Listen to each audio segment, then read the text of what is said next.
Factor जो बाजार साल खत्म होते होते रहा, अभी भी बना हुआ है, वह है सोना, चांदी और गोल्ड शेयर। अब लोग कहते हैं कि पिछले साल तो सोने ने इतना रिटर्न दिया, चांदी और रिटर्न दिया, शेयर मार्केट तो बड़ा शिथिल रहा। तो अभी भी लोगों को मन में है कि यही रिटर्न का सिलसिला क्या इस साल भी जारी रहने वाला है? तो क्या हम अपना इन्वेस्टमेंट ऐसे ही बनाएं क्या? तो इस सवाल का जवाब अपने मेहमानों से ले लेते हैं। शुरुआत में फिरोज अजीज साहब आपसे करूंगा। क्या सलाह देंगे ऐसे लोगों को, सोना, चांदी और सेंसेक्स? सोना, चांदी और सेंसेक्स बेसिकली मेरे हिसाब से इक्विटी बहुत डाइवर्जेंट एसेट क्लास है। देखो, सोने के दो ही भाव हो सकते हैं, 24 कैरेट का हो सकता है, सिल्वर का एक भाव हो सकता है। इक्विटी में बहुत डाइवर्जेंस है। देखिए, एक 2500 स्टॉक है, राइट? तो मेरे हिसाब से इक्विटी में एक वैल्यू होती है, इसीलिए मैं इक्विटी के ही झुकाव रखूंगा।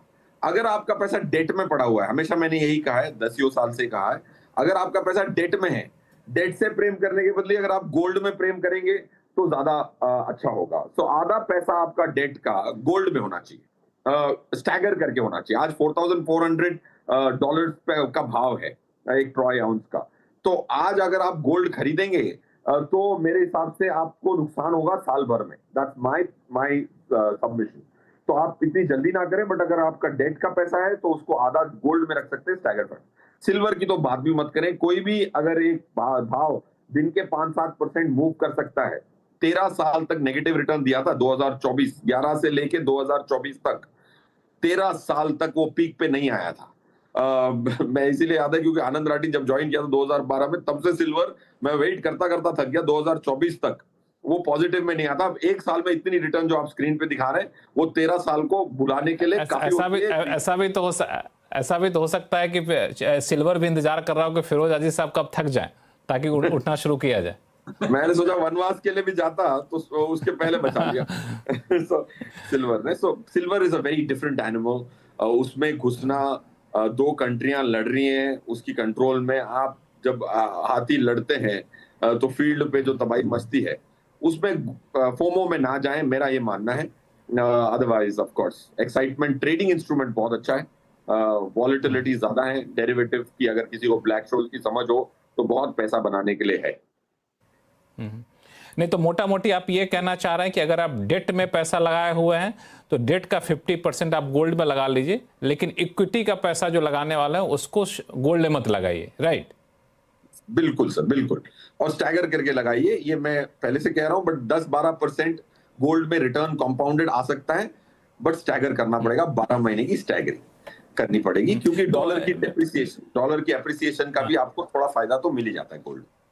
हाँ बिल्कुल। दरअसल मैं यही सवाल लेकर सुनील जी आपके पास आऊंगा, लेकिन एक चीज़ और क्लैरिफाई कर लूँ आपसे कि आपका क्या मानना है फिरोज अजीज साहब कि इस साल, नए साल में 2026 में, अनुमानी पूछ रहा हूँ, ऑब्वियसली अनुमानी होगा, जो रिटर्न गोल्ड, सिल्वर और सेंसेक्स ने दिखाया 2025 में, वही रेशियो बरकरार रहेगा या फिर नहीं, उसमें अब बदलाव आएगा? सेंसेक्स बहुत मैच्योर है, तो मेरे हिसाब से गोल्ड और सिल्वर में पीक्स जो भी होंगी वो साल के विदिन हो जाएंगी। गोल्ड में नेगेटिव रिटर्न की संभावना है मेरे हिसाब से 2020। अच्छा, गोल्ड में नेगेटिव रिटर्न की संभावना है, इंटरेस्टिंग चीज। सुनील सुवर्णम साहब, हम लोग चर्चा कर रहे थे, बीच में आपका नेटवर्क चला गया था। सोना, चांदी और सेंसेक्स कहाँ चला जाए? मेरा व्यू है कि डाइवर्सिफाई रहना चाहिए। आप किसी एसेट क्लास को इग्नोर मत कीजिए। मार्केट ने ये सबक सिखाया हमें। तो अब ये रिटर्न हो गया है तो लोग नेचुरली गोल्ड और सिल्वर ईटीएफ के लिए भागेंगे, मगर डाइवर्सिफिकेशन को भूलना मत। मेरा मानना है कि high risk high reward sector में आ गया है सिल्वर, जो एक सेफ्टी जोन में माना जाता था गोल्ड और सिल्वर, वो अभी हाई रिस्क हाई रिवॉर्ड में आ गया है। तो नेचुरली आपको 10-20% आपके पोर्टफोलियो में ये रखना अच्छा होगा, उससे ना ज्यादा ना कम। तो ये एक इंपॉर्टेंट चीज है। और सेकेंड चीज है कि तो अजीज जी बता रहे थे कि दिग्गजों की झगड़े में ये बढ़ रहे हैं, तो इस साल भी वो झगड़ा जारी रहेगा ना। तो ऐसा नहीं है कि वो सडनली, मैं नहीं मानता हूँ कि नेगेटिव रिटर्न गोल्ड में आएगा। मेरा मानना है कि डिसेंट रिटर्न्स बनेंगे वहां पे भी, बिकॉज अल्टीमेटली डी डॉलराइजेशन का मूव खाली चाइना की बात नहीं है, पूरे इमर्जिंग में अपना गोल्ड रिजर्व बढ़ा रहे हैं। तो वो एक डिमांड फॉर गोल्ड और उसके बाद सिल्वर, क्योंकि सिल्वर में इंडस्ट्रियल यूसेज में आके उसको कंफ्यूज कर रहा है। तो मेरा मानना है कि आप उसको प्रिडिक्ट करने की कोशिश मत कीजिए।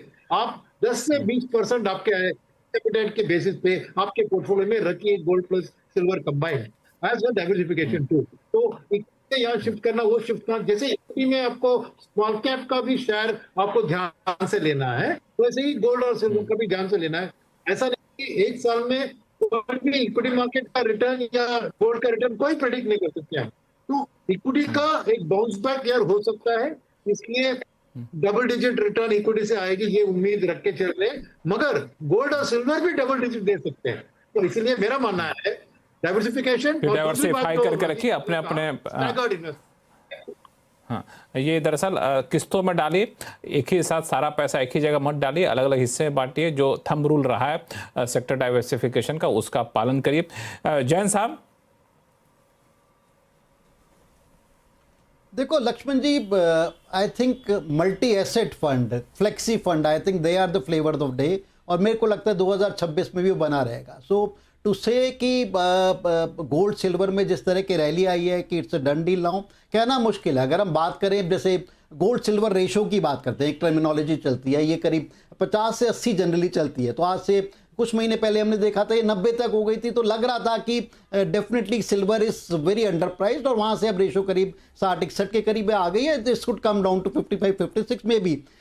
ऐसा आभास है कि सिल्वर एक छोटे मोटे एक बबल फेज में है, बट वेदर हमने कई बार ऐसा देखा है कि irrationality in a particular commodity, in a particular stock, in a particular sector can continue for some more extended period of time. So ये गोल्ड और सिल्वर की बात है। मेटल्स में जो हमारे को एक जो तेजी देखने को मिल रही है, मेरे को लगता है this is here to stay for some more time.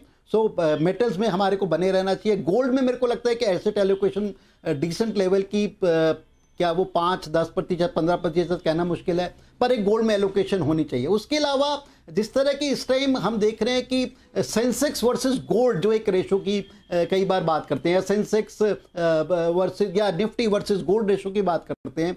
Sensex versus gold ratio इस टाइम देख रहे हैं कि हम 0.5, 0.6 है, 0.7 है। सो जब ये एक के नीचे होती है, थ्योरेटिकली इट इज सेट कि भाई इक्विटीज आर मच चीपर। सो मेरे को लगता है इस टाइम झुकाव इक्विटी की तरफ होना चाहिए। Equity seems to be pretty reasonable priced. उसमें भी अगर आप ढंग से चुनिंदा सेक्टर्स में एक्सपर्ट की ओपिनियन लेके या म्यूचुअल फंड की तरफ जाएं, सो आई थिंक आप बेटर रिटर्न करा पाएंगे। बट टू शन away silver and gold, I think ऐसा बिल्कुल भी नहीं होना चाहिए। गोल्ड में एलोकेशन होनी चाहिए। और जिस तरह की सिल्वर में रैली देखने को मिली और जिस तरह की बातें चल रही हैं, whether this is because of EV में जो एक कंजम्पशन आ रही है या ऑल्टरनेट एनर्जी में जो कंजम्पशन आ रही है, उसकी वजह से है, इंडस्ट्रियल कंजम्पशन बढ़ी उस वजह से है, ये अराउंड द वर्ल्ड जो इशू चल रहे हैं उसकी वजह से, कहना मुश्किल है। बट कुछ एलोकेशन गोल्ड सिल्वर में बने रहने चाहिए। बट हमारे को उसके साथ ये भी नहीं भूलना चाहिए, आज से 3-4 महीने पहले हम देख रहे थे बिटकॉइन, जिस तरह की रैली बिटकॉइन में चल रही थी एट अ पर्टिकुलर स्टेज, बिल्कुल उसमें एक थमाव आ गया और अब for some time nobody is talking about bitcoin.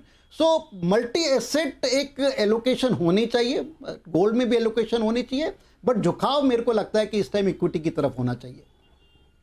Equity की तरफ होना चाहिए, गोल्ड में एलोकेशन बनाना चाहिए। बहुत ही संतुलित है, बहुत ही हेज करके पंकज जैन साहब ने बोला। ऐसा नहीं कि साल के आखिर में फिर कोई इनकी बाइट को सुनाया, बोले कि देखो आपने गलत बोल दिया। ऐसी बात बोली जो गलत हो ही नहीं सकती है।